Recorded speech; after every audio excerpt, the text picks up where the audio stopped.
yang diperintahkan oleh Bidaksa mungkin memiliki kesamaan seperti itu. Baiklah Kisanak, terima kasih banyak atas informasi penting yang Kisanak sampaikan ini. Apakah ada informasi lain yang Kisanak dapatkan agar kita bisa menyiapkan rencana terbaik untuk menghadapi Bidaksa ini? Untuk sementara, hanya itu informasi yang dapat saya berikan kepada kalian. Semoga saja itu bisa bermanfaat dan mempermudah rencana kita untuk berhasil. Amin, amin ya rabbal alamin. Lalu Kisanak Kana, selama Kisanak diincar oleh pihak dari Bidaksa, apakah Kisanak Kana ini mendapatkan sesuatu hal yang mengganjal di pikiran Kisanak yang Kisanak belum menemukan jawaban itu? Seperti ini, Tuan Pilo, yang Sarif, Tuan Pati Parmawulu, Agung Padita. Memang di dalam itu, jujur, saya tidak bisa membaca situasi keadaan.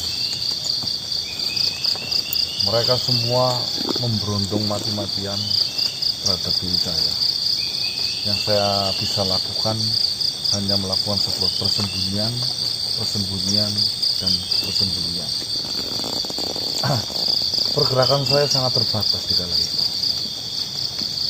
Tidak ada pilihan lain kecuali bersembunyi, menghilangkan jejak dari incaran mereka semua.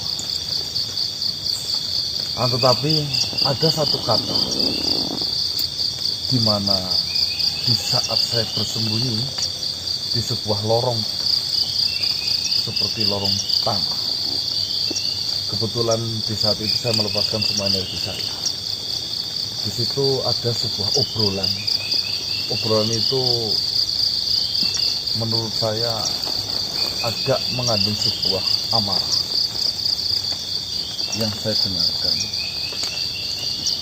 Ucapan dari Bidaksa sendiri mengatakan atau mengeluarkan sebuah kalimat, durhaka engkau, durhaka engkau. Sebenarnya kalimat itu panjang, namun karena keadaan yang tidak memungkinkan, saya hanya bisa menguping beberapa kalimat saja. Yang dimana saya indikasikan sebuah kalimat durhaka bisa dikaitkan dengan sebuah hubungan antara anak dan bapak ataupun kakak beradik ataupun saudara. Dari situ saya berpikir, Tuan Pilo, itu menandakan bahwasanya di dalam keluarga atau di dalam lingkup Bidaksa saja sedang memiliki sebuah permasalahan, di mana permasalahan itu bisa saya kembangkan dengan cara saya nantinya. Mungkin jika memang masih memiliki waktu, kita menggali lebih luas dan lebih lebar lagi mengenai sebuah kata durhaka engkau yang diucapkan oleh Bidaksa. Bisa saja dari ucapan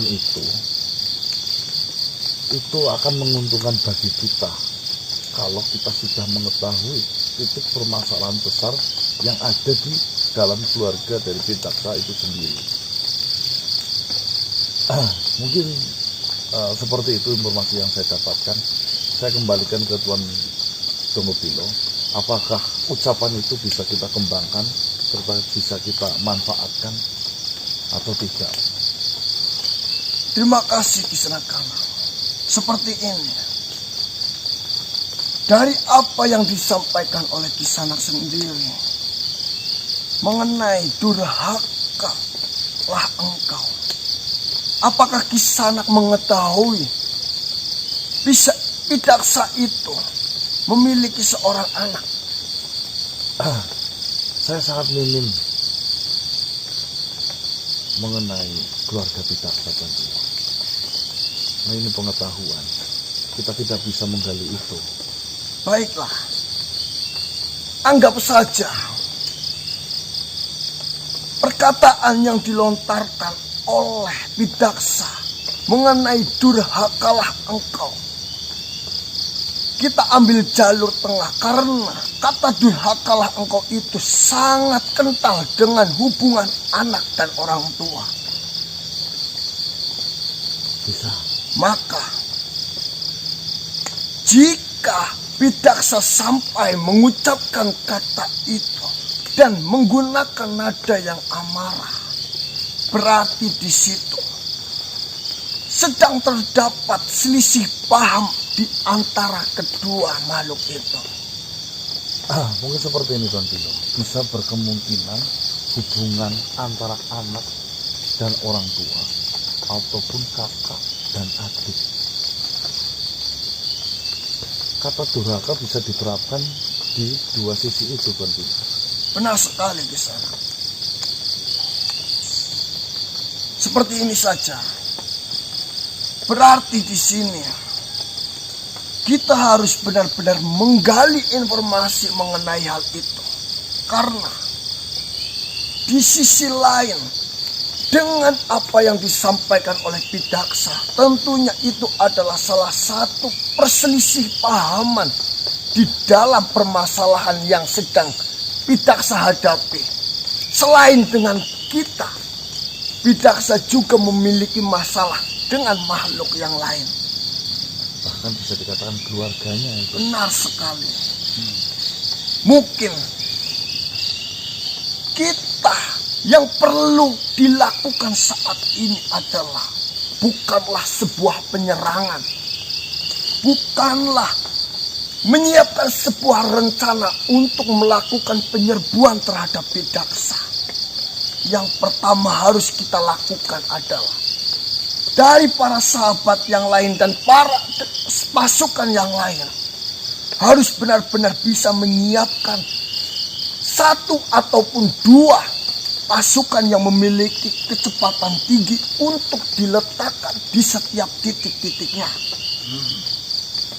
Dan untuk Kisana Kanang sendiri yang harus dilakukan adalah benar-benar memastikan masalah apa yang terjadi di dalam Bidaksa sendiri mengenai kata durhakalah engkau. Jika memang seperti itu, saya akan mengembangkan perkataan itu. Ya semoga nanti kita bisa mendapatkan informasi, karena salah satu cara jitu untuk mengalahkan musuh yaitu memporak-porandakan hubungan erat antara keluarga. Benar sekali. Jika kita tidak bisa menyerang dari luar, maka sebisa mungkin kita harus menyerang dari dalam.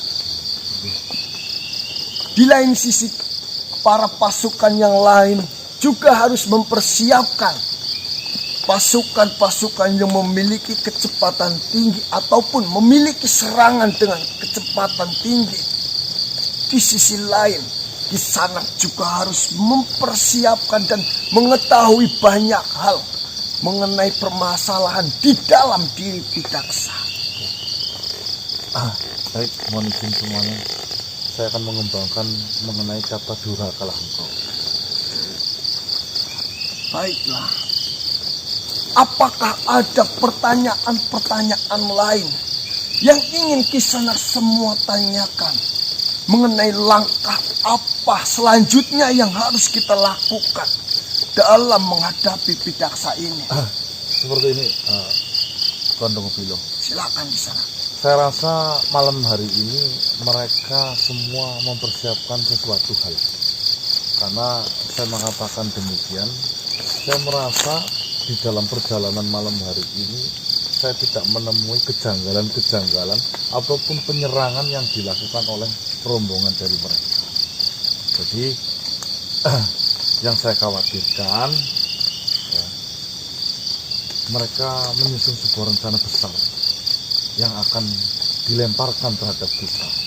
Jadi bisa jadi apa yang nanti kita sudah siapkan itu bisa berubah setiap saat seperti kejadian tempo hari lalu. Tetap cermati, tetap waspadai, dan tetap pelajari setiap langkah demi langkah yang didapatkan. Mungkin seperti itu masukan dari saya, Tuan Teofilo.